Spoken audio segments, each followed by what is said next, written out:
Hey everyone, how's it going? This is Jay from Spro Coffee, and we're here to bring to you another episode of Troubleshooting Espresso. So we're going to be talking in this series about different problems that you may find with your espresso making, and how you might find ways to improve that or overcome those obstacles.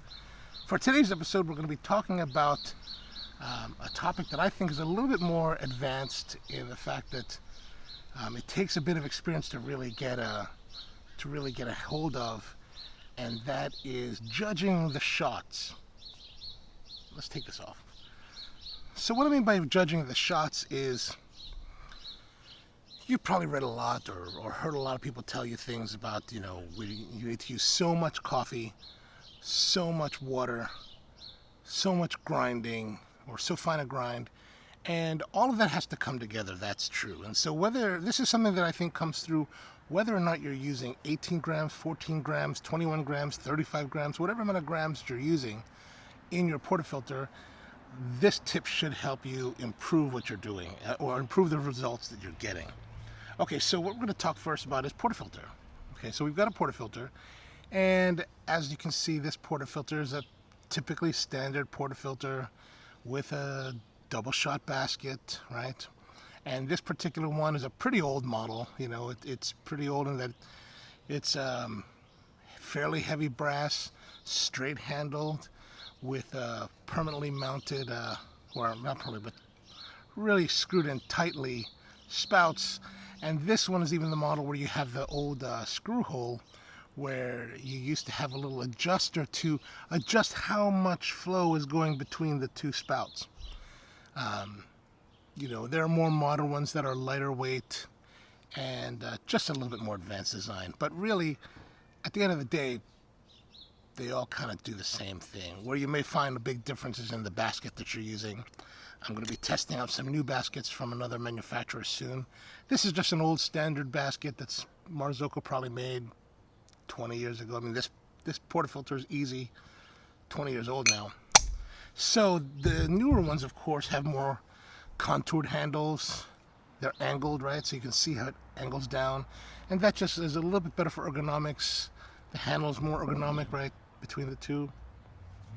And this one, of course, is what they call the naked portafilter. So this is a manufactured one where they've removed the spouts, right?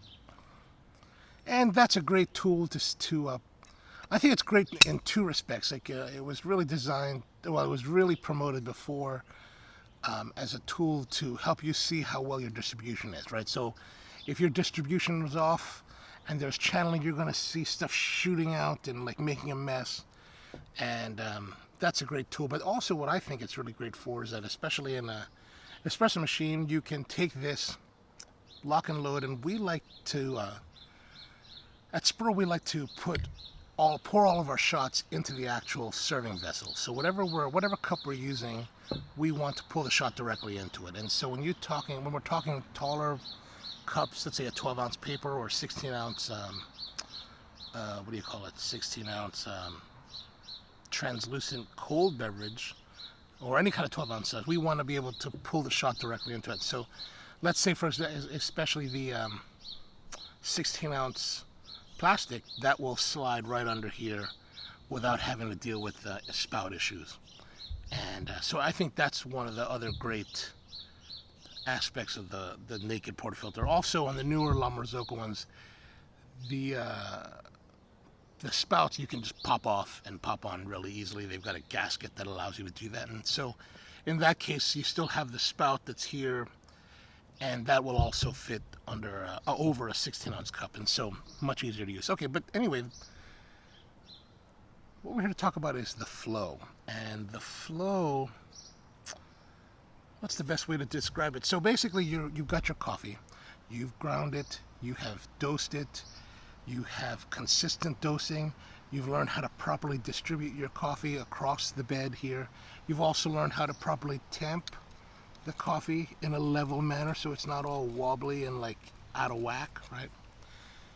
So we're going to presume that you've got all that pretty much down, and we're just going to talk strictly today about judging when you're done, right? And so a lot of people nowadays will use weight-based measurement, right? So they'll tell you something like, we're using 18 grams of coffee in, meaning that the amount of coffee they're putting inside the portafilter is 18 grams, and then we're using 40 grams out. So when they're pulling the shot, they're putting this cup on a scale, right? They'll put the cup on a scale, and that scale will tell them the weight. And that's an interesting way to do it. And as a barista competition head judge, I see a lot of this. A lot of baristas are going out there and they're saying 18 in, 40 out, or whatever number they've come up with that they like. That's what they're telling you. And quite frankly, I don't really know what that tells me. 18 in, 40 out. So what? You know, or even conversely, or to that, there's a lot of people that will say, you know, okay, so we're going to make our shot and we're going to use 2 ounces of espresso or 2 ounces of water, meaning that in a lot of cafes, they will have these volumetric dosers on their machines. And what the volumetric doser is a mechanism inside the machine that will measure out how much liquid has flown through the group head, through the portafilter, and into the cup. And they'll set that, let's say 2 ounces, right? The problem is that coffee isn't static. Coffee is a very fluctuating and organic kind of thing. And I've found over the years that the coffee will speak to you and it will tell you, hey, I'm finished or I'm not finished. And there's going to be several ways to do that. One of the big ways, I think, is watching the flow. And that means that as the coffee is coming out of the spouts and into the cup, you're watching it and judging when the shot is done, right? So if we're going to talk about the general condition of coffee, so if you've done everything properly, once you start the flow, hit the switch, and the liquid starts to come out, it'll come out nice and thick, syrupy, slowly typically, and then it'll come into a nice stream. But usually, under ideal conditions, it'll be brown, dark brown. And it'll start to come out, and then eventually it will start to flow smoothly, right? And it's got this nice stream, and it's coming out. Oh yeah, you're like, oh yeah, that's good, that's good, that's good, that's good. But there will be a point when the color will change, and or the stream will start to become interrupted, meaning that it'll start to waver. So you'll see the stream, it's smooth, it's smooth, it's smooth, it's smooth, and then suddenly you'll see like it'll shake. That is really the coffee telling you, hey, I'm finished. You have extracted everything that I want to, all the best that I can give to you, and now you should stop. Now the problem is with most places, you know, they will look at things like, they will have it set to, oh, I'm going to put 2 ounces. And no matter what happens, they just wait for that to finish.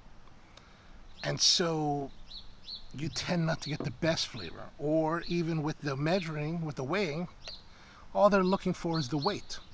Has nothing to do with what's going on with the coffee. They're just like, okay, I've used 18, so I'm going to have 40 coming out. So they're going to watch, and when 40 comes, they'll stop.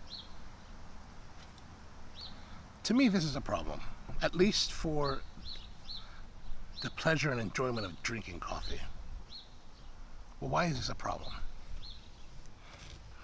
Let's talk also about typically the coffee itself. And so the coffee itself, I mean the stages of the flow. So the stages of the flow are that what starts off, and let's say we're using 18 grams. And let's say we want to have 1.5 to 2 ounces of total volume for a double shot of espresso. And let's say we want to have that shot complete, let's say 25 to 29 seconds, somewhere in that time frame, okay? So if we're just as we're going, right, the coffee's starting to come out, and it's early on, and if we stop too early, we're going to have more bitter notes, right? If we stop too late, we're going to have more brighter or sour notes, both of which are not the most ideal for espresso. So we want to find that right sweet spot in the middle between those two undesirables, and stop there. And I believe that this is the way to do it, by watching the stream and judging from there. So there's also another way to look at it after the fact, and we'll go to that in another video. But for today, we're just going to stick with talking about the stream and when to stop. So let's look at some videos, and we'll put them up here on the screen so that you can see, and then we can, you know, see together. So now we're going to look at some videos here on the screen that are going to show what I'm talking about, hopefully. All right, so our first video up is 9355, and we're going to start here looking at an espresso. So this will be a double shot espresso in a 4-ounce paper cup to go because it's still the COVID era and we're doing nothing in-house. So let's have a look. All right, so the shot's in. Here we go, beginning. So it's coming out. See, it's coming out fairly smooth now, right? Smooth, easy going. We'll adjust the camera good. And right there, see how that kind of jumped at that moment? The flow kind of changed slightly. And see, now it's wavering right now. That should be done. That's done. Stop now. Okay, there we go. You know, and that's one of the problems. So look at that here. Let's stop here and look at that. The end frame. Also, you're starting to see it in the center of the shot is a little bit of there's a little pooling of blonde, right? See, then notice the color difference. There's a little bit of blonde in the center, surrounded by the brown. So what you're looking at also in the stream is for color change. You know, so we're looking for the wavering here, right, on the spouts, but we're also looking at the color of the stream as well as the color pooling in the crema. So once the crema starts to turn blonde, that's another indication, a visual indication of when to stop. So this one, not too bad. I mean, of course, one of the bigger issues as a professional barista that you'll be working with is you're also trying to put together the rest of the drink or take care of the order, address guest issues or questions and discussion and general friendliness. So you have to try to find a balance between paying a lot of attention to your shot as well as, you know, caring for the guest. So, you know, this one was a little bit longer because I was talking with a guest. All right, so let's look at the next video. All right, portafilter in, lock, load, brew. I'll adjust the camera first, and then now we can brew. Cup. All right, so we're making a mocha here. So this one, you have to get deeper into the cup to see where we're flowing. All right, there we go. The flow is rolling smoothly. We're pulling it on top. It looks good. The color's good. It's rolling along.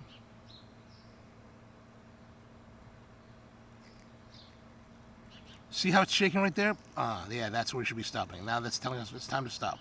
It's time to stop. All right, good, good.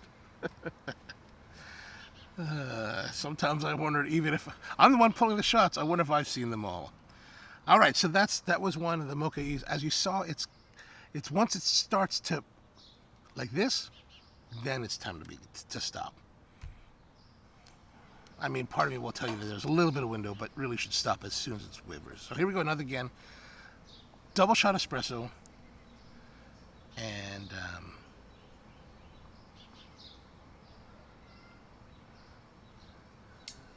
ready to go.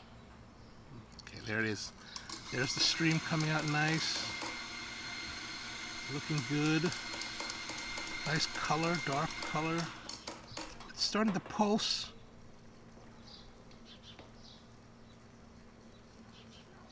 That's probably about it right there. See the right stream's getting a little bit lighter. Oh, there it is, right there. Done. Oh, not bad, not bad. All right, so as you could see in that video, we're getting the stream was going pretty well. There was a little bit of pulsation. That's nothing to necessarily be worried about. It's when it starts to get shakier, and also what we saw there was the stream started to become more blonde. You could see that, especially in the right side of the right stream, very much you could see the blonding happening. So that's what you want to watch out for. And all right, this one looks like it's gonna be a latte because we've got the larger 12-ounce cup, and you can see it. Look, and this is where you got to look down into it. You just still have to watch it. And so as you can see, that stream, the right stream has the beading, but everything's rolling smooth, good color, starting to fill the bottom of the cup. Yeah. Oh, a little bit of dripping from the gasket. That's not a good sign. All right, look at that wavering right there. Wavering, wavering, wavering. It's done. Oh yeah. See, not bad. Not bad. That's what we're talking about. That kind of thing. All right, camera set up. This one making an ice mocha because we're putting into another glass cup with the mocha, with the ganache. All right, brew starting. There it is, coming out strong.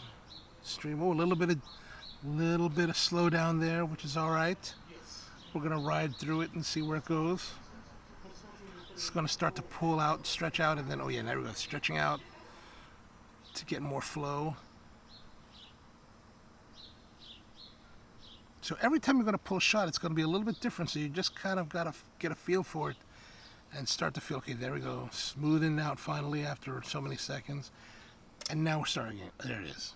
Just want to, you gotta, that one's a little bit more of a feel, you know, that one was really different than the others, and we have to kind of use our experience to judge.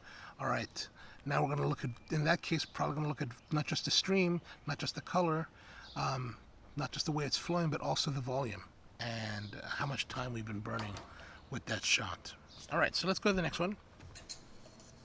Oh, there we go. This is a cappuccino. And there it is. The flow started well. A little bit of drippiness on the right-hand side. Color looks good.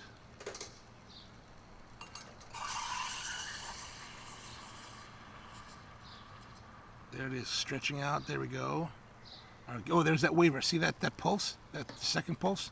Now it's wavering now. Now it's waving like that. Now we should stop. Okay.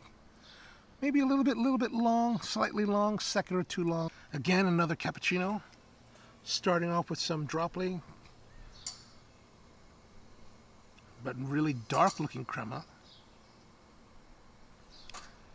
This one's starting off a little bit tighter, a little bit slower, probably a little bit more coffee than we're spec to. Yeah, I would definitely say that it's a little bit heavier in the coffee because we're getting less flow, but now it's starting to stretch out. Right side's always going to be a little more hesitant, seems like. Oh, done. Here we go again, another cappuccino. There we go, that's the nice smooth flow. Right side still shows some drippiness towards the bottom of the stream, but overall the stream is pretty solid. Good color, everything's smooth, slight pulse. Okay, there was a little bit of jump there. Probably going to be done soon. There it is, starting a little bit of wavering there. Waver, waver, waver, done. Done. Stop. Stop. Okay, now we're running too long. That was a bit on the long side. A little bit on the long side. So try to watch that and stop when the wavering really begins to get the best results. All right, here we go. Another cappuccino. Cappuccinos are popular.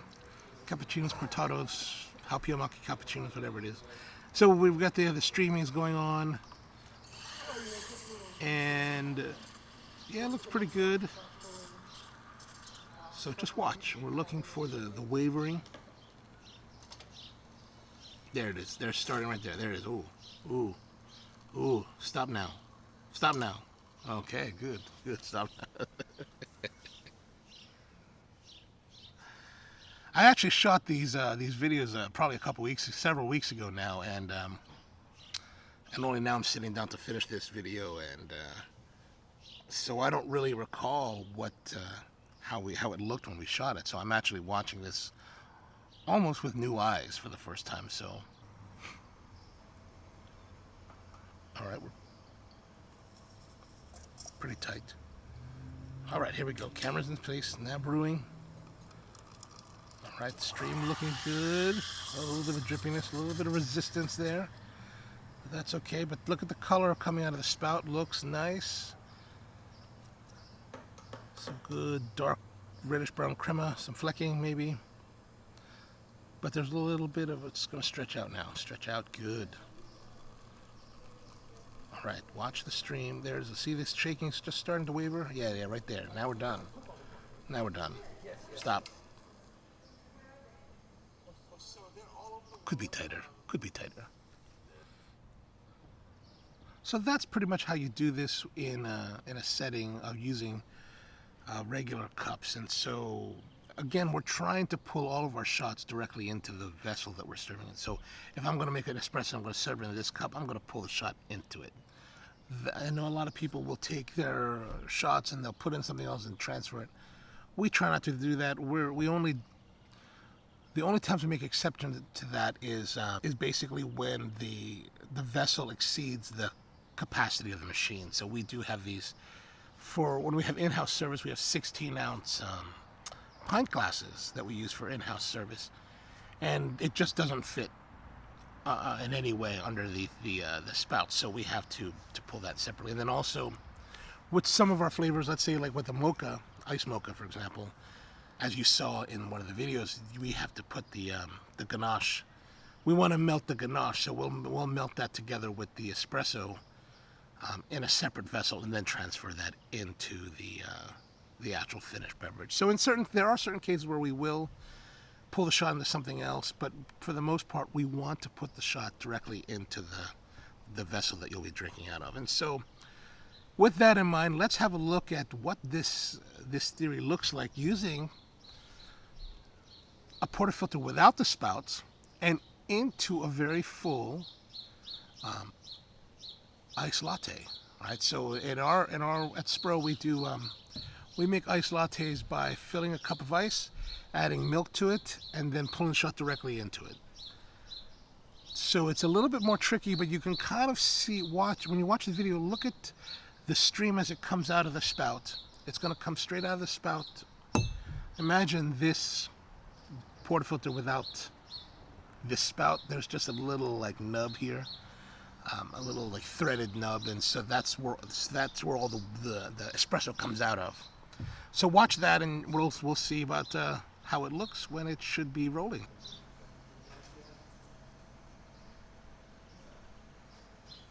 All right, here we go.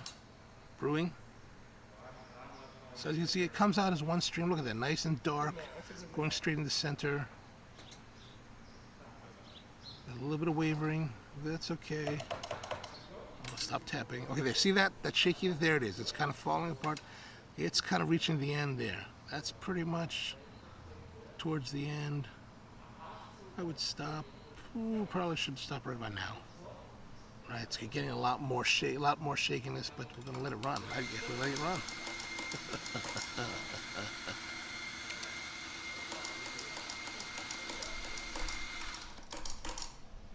And there it is. Let's do a take two on that. All right, so we got the cup underneath the portafilter, and then we're gonna start the brew. All right, here comes the flow. Flow's coming out nice and smooth right now. Dark crema, dark flow, looks good. It's coming. Oh, tapping. Okay. It's getting a little bit breaky.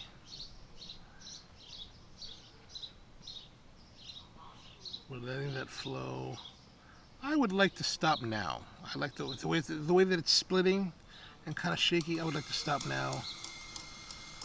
Oh, I guess we're going to let it run a little bit. Oh, not too bad. Well, there it is. Maybe a little bit long on that one. But like we talked about, it's a little bit. Sometimes you have to balance what you're doing. No excuses. We should have stopped earlier. Well, anyway, that's pretty much it for this week and this episode of Troubleshooting Espresso.